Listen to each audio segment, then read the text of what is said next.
What on earth is happening at Celtic right now? That's the question everyone's been asking. And to be fair, it's getting harder and harder to find a clear answer. The scenes from the last match day at Dens Park summed up the mood, frustration, confusion, and above all, a growing sense that this season is slipping away, game by game. And with Brendan Rodgers at the center of it all, the noise is only getting louder. Let's be honest here, the fan base is fractured. You don't even need to scroll too far through the comments to see it. Some are squarely blaming the board, others putting the responsibility on Rodgers' shoulders, and a fair few just throwing their hands up in despair.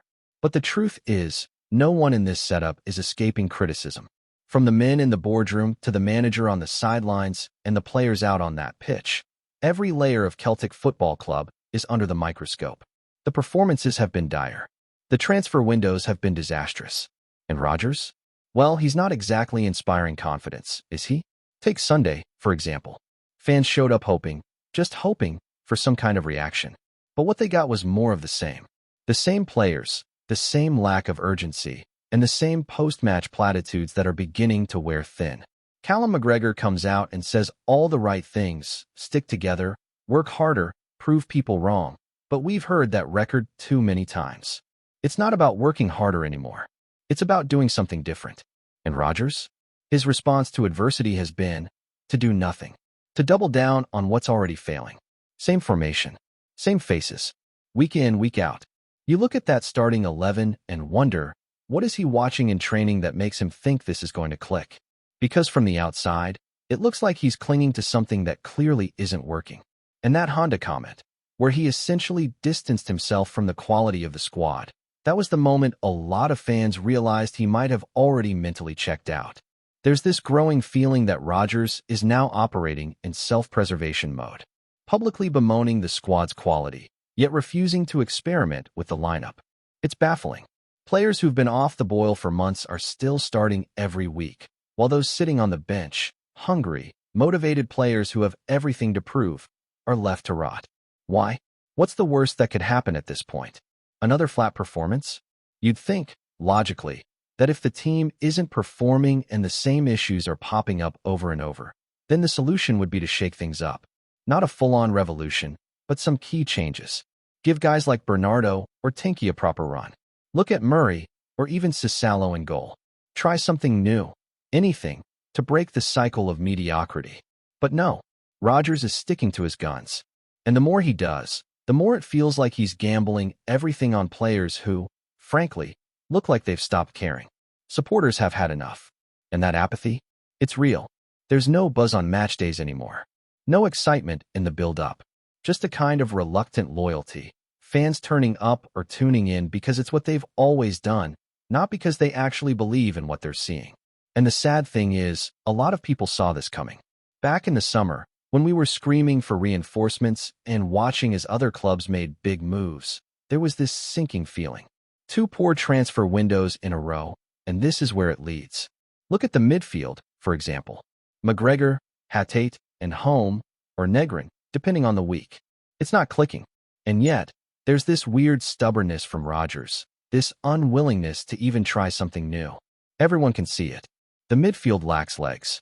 It lacks energy. And it's dragging the whole team down. You swap in Bernardo, maybe try something different with the shape, and suddenly you might just give the fans something to believe in again. But instead, we're stuck watching the same movie over and over. The one where we start slow, get overrun, maybe nick a goal if we're lucky, but mostly just look like a shadow of the Celtic we used to know. It's not just about results anymore. It's about identity. What do we stand for right now? Because on the pitch, it's hard to say. Then you've got the off-field stuff, the protests, the division, the growing unrest among the supporters. Sunday's protest at Dens Park was just the latest chapter. Fans tossing balls and tangerines onto the pitch at kickoff. A symbolic act, sure, but also one that felt like a breaking point. This wasn't just about one result. This was about years of mismanagement, a club that's lost its way, and a boardroom that, in the eyes of many fans, no longer represents them. The Celtic fans collective made their stance clear. Their issue isn't with the players or even Rodgers directly. Their target is the board. And in their view, the problems we're seeing on the pitch are a direct result of what's been happening behind closed doors for far too long. failed transfer strategies, complacency, a lack of vision. And now, they're pushing for real change, using economic pressure as their weapon, asking fans to stop spending on anything beyond a match ticket. No merchandise, no food or drink at the stadium, no extras. Just football, stripped to the core. It's bold. It's divisive. And it might just be the only thing that shakes the higher-ups out of their slumber. Because what else is there? Watching this team stumble through another uninspired performance while the board continues to count profits? The message is simple. If the football isn't good enough, the fans won't bankroll it. But even then, there's tension. Not everyone agrees with the methods. Some worry the protests affect the team. Others think it's not enough.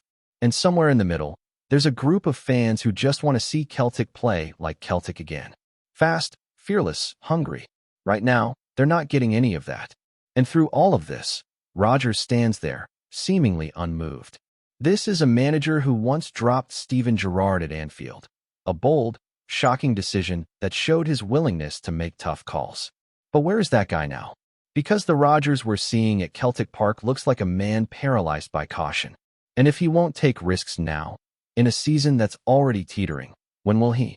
The fans aren't asking for miracles. They're asking for effort, for change, for something to break this cycle. And if that means giving the younger players a shot, rotating the squad, trying a new formation, then so be it. Because doing nothing? That's how seasons collapse. That's how titles slip away. And with the way things are going, it's not just one season that's at risk. It's the whole atmosphere around the club. And when you start looking at what's ahead, especially with the match against Sturm Graz looming, the anxiety only grows. Because let's face it, there's nothing about the current Celtic setup that inspires confidence heading into a European fixture. Rodgers could name the exact same 11, and most fans wouldn't blink. That's how predictable things have become.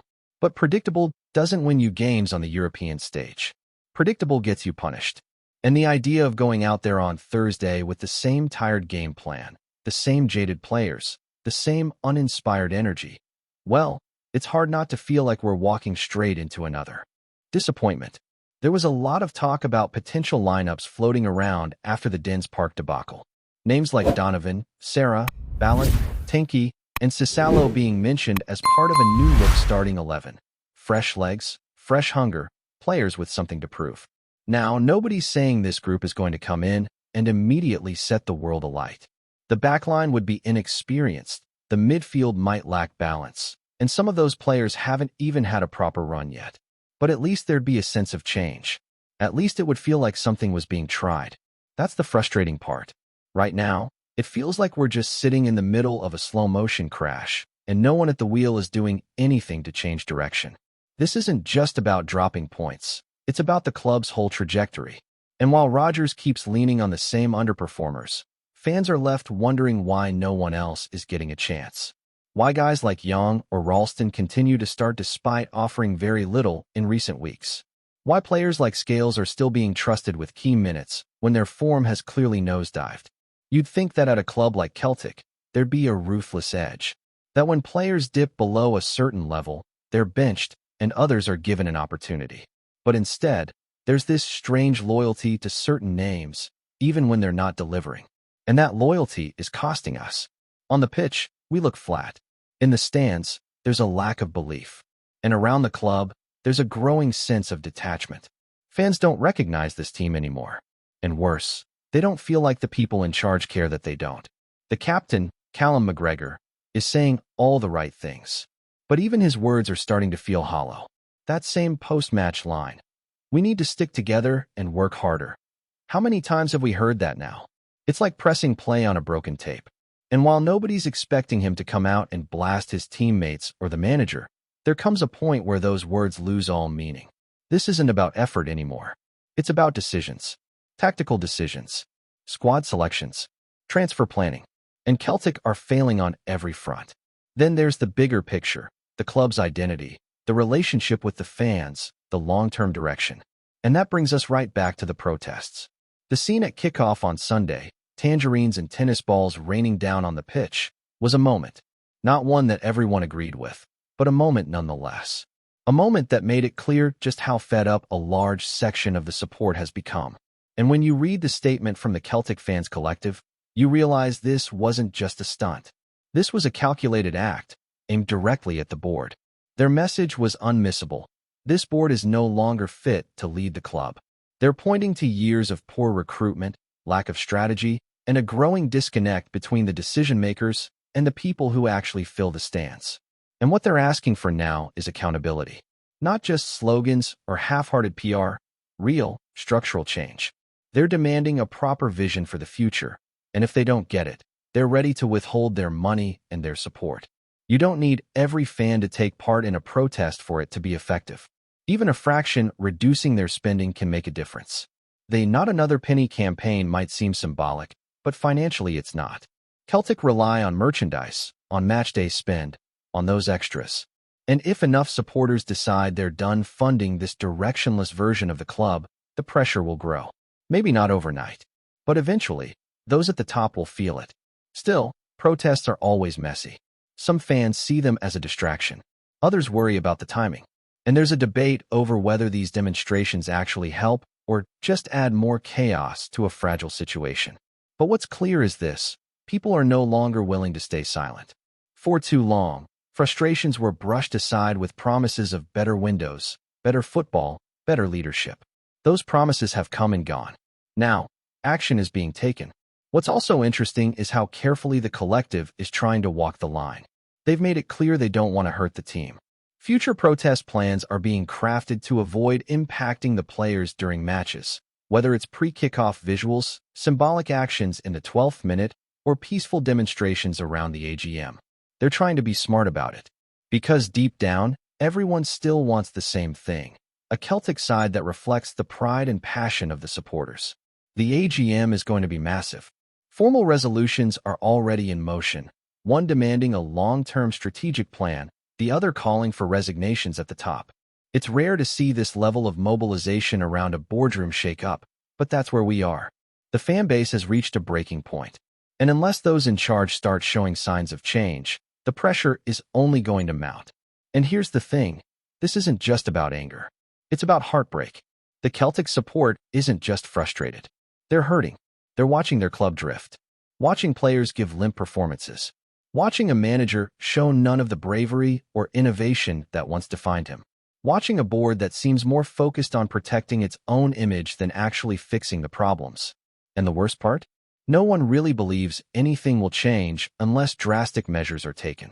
Before we proceed, subscribe to our channel and enable notifications to receive all exclusive news about Celtic FC. Don't miss any details about your favorite team. It's extremely important for Celtic FC fans. There's a growing murmur across Glasgow's East End, and it's not the wind sweeping through the Clyde. Word is spreading fast that Scott McKenna, the rugged Scotland international and former Aberdeen stalwart, is on the verge of joining Celtic. Nothing's official yet, but the chatter in pubs from Parkhead to Paisley suggests the Hoops have found their man to bring steel and composure to the back line. McKenna, who spent recent seasons plying his trade down south and abroad, is said to be keen on a return to Scotland. The 28-year-old centre-half has long been admired by Celtic scouts, even before his move to Nottingham Forest. Now, with the Hoops battling injuries and inconsistency at the back, the timing couldn't be better. Sources close to Lennoxtown whisper that McKenna's arrival could be announced within days, though the club remains tight-lipped, as always. It's not hard to see why this rumor has caught fire. Celtic's defense has looked wobbly in recent weeks, conceding soft goals that have cost precious points both domestically and in Europe. Brendan Rodgers, never one to mince words, has spoken openly about the need for leadership and aggression in his back four. McKenna ticks both boxes: a no-nonsense defender who relishes a tackle, commands the air, and organizes those around him like a sergeant marshalling his troops. Fans on social media are already buzzing. Some see McKenna as the missing piece, a Scottish heart to complement the flair of the team's foreign stars. Others, more cautious, recall how many times Celtic have been linked with homegrown talents who never quite made the leap. Still, the sense of anticipation is undeniable. There's something poetic about a local lad returning to steady the ship at one of Scotland's giants. If the whispers prove true, McKenna's arrival could mark a turning point in Celtic's season. A hard-tackling Highlander anchoring the defense at Parkhead? It's the sort of story that gets supporters dreaming and rivals worrying. For now, though, it remains just that, a rumor swirling through the green and white faithful like the hum before a storm. Hello, fan.